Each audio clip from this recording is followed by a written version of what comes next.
Salut à toi. Aujourd'hui, je vais t'expliquer le cours sur la continuité d'une fonction. Mais continuité d'une fonction en un point, c'est-à-dire en x0 par exemple. La continuité d'une fonction en x0, on peut définir par deux manières. On peut définir graphiquement, on peut définir aussi algébriquement. Bon, je vais faire les deux, je vais donner les deux définitions. La fonction f est continue en x0, c'est si et seulement si, en traçant la courbe de cette fonction, arrivé au point x0, on ne lève pas la main, on trace directement sans lever la main à x0. Ça, c'est la méthode graphique. Je vais illustrer ça au tableau ici. Tu vas voir. Voici un plan mini d'RR. Bon, RR OIJ. Voici par exemple x0 ici. Regardez. J'ai tracé la courbe. Maintenant, je vais résumer le point d'abscisse x0. Voilà par exemple le point. La courbe de la fonction f par exemple, la fonction que j'ai tracé sa courbe, arrivé à ce point-là, j'ai tracé sans lever la main. Donc j'ai tracé directement la courbe sans lever la main à ce point-là. Donc on dit que la fonction f est continue en x0. Donc j'ai tracé la courbe, arrivé à ce point, je n'ai pas levé la main, j'ai tracé directement. Regardez, je vais encore retracer, si vous voulez, je retrace. J'ai retracé encore la même courbe, mais sans lever la main en ce point. Donc on dit que la fonction f est continue en x0. Ça c'est la méthode graphique. On peut aussi faire la méthode, on peut définir par la méthode algébrique, dire que la fonction f est continue en x0 si elle est définie en x0 et si la limite quand x tend vers x0 donne f de x0. Allez, je vais écrire f est continue en x0 si f est définie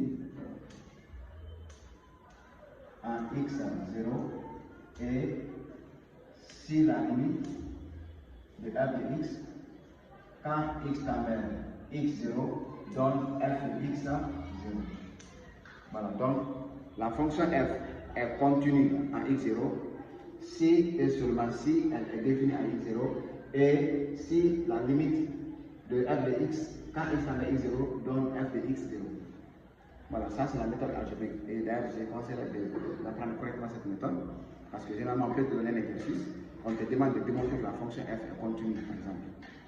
Donc pour montrer qu'une fonction est continue, il faut d'abord te demander est-ce que cette fonction est définie en x0. Et maintenant, si la fonction est définie en x0, tu calcules la limite quand x tend vers x0. Si ça donne f de x0, cela veut dire que la fonction f est continue en x0. Je prends un exemple.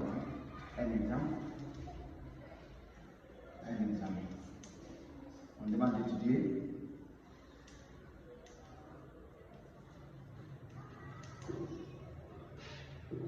la continuité de f en 2.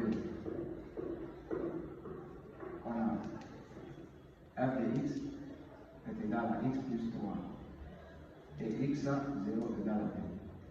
On veut étudier la continuité de cette fonction en 2. Maintenant, la première condition, il faut que f soit définie d'abord en x0. F est une fonction polynôme. Elle est définie en 2. Puisque toutes les fonctions polynômes sont définies sur L. Donc f est définie en 2. Ça, c'est la première condition. Maintenant, la deuxième, il faut calculer la limite.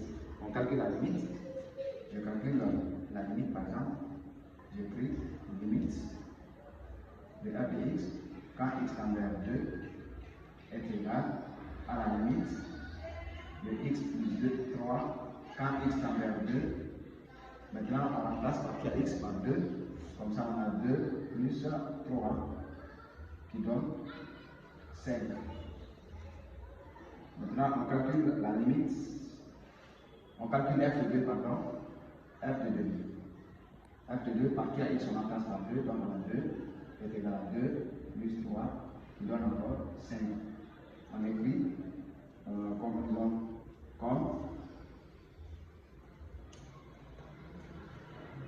la limite de f de x quand x tend vers 2 égale à f de 2 qui est égal à 5. Alors f est continu en 2. Voilà, ça c'est la continuité en 2. Maintenant, il y a des fonctions qui sont définies par morceaux. Pour étudier la continuité de ce type de fonctions, on calcule la limite à gauche et à droite. Je vais donner un exemple. Directement un exemple. J'ai une fonction f qui est égale, par exemple, à x plus 7. Si x est inférieur ou égal à 3, et f de x est égal à x au carré plus 1 si x est supérieur à 3.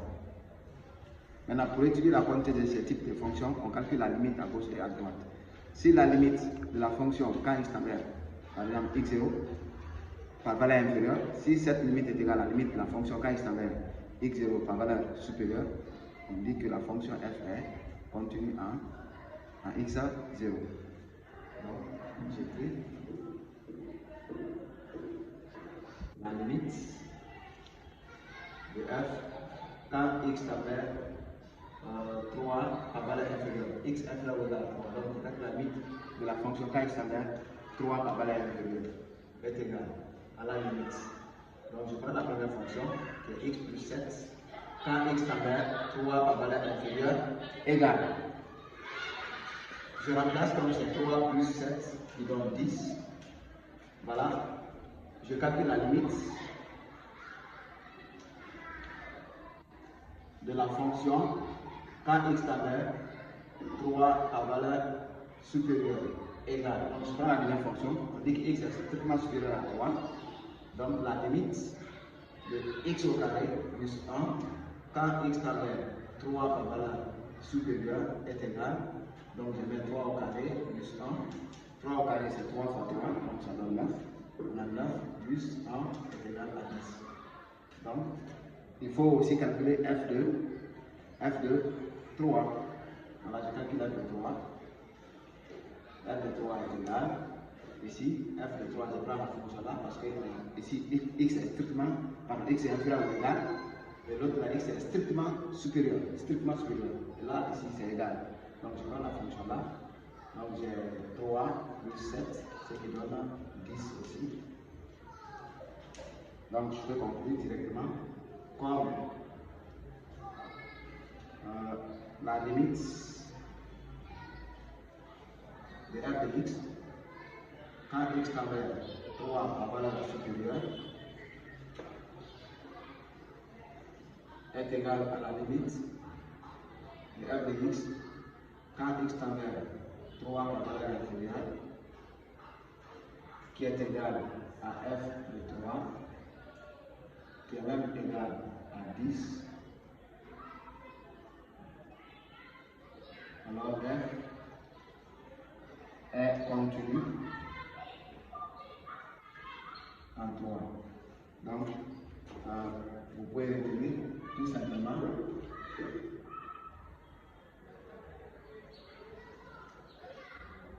si la limite de la fonction quand x tend vers x0 par valeur inférieure est égale à la limite de la fonction quand x tend vers x0 par valeur supérieure qui est égal à f de x0, alors f est continu. Donc si la fonction est définie par morceau, on calcule la limite à gauche et à droite.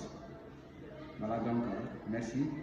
N'oubliez pas de faire un pouce bleu et merci à la prochaine.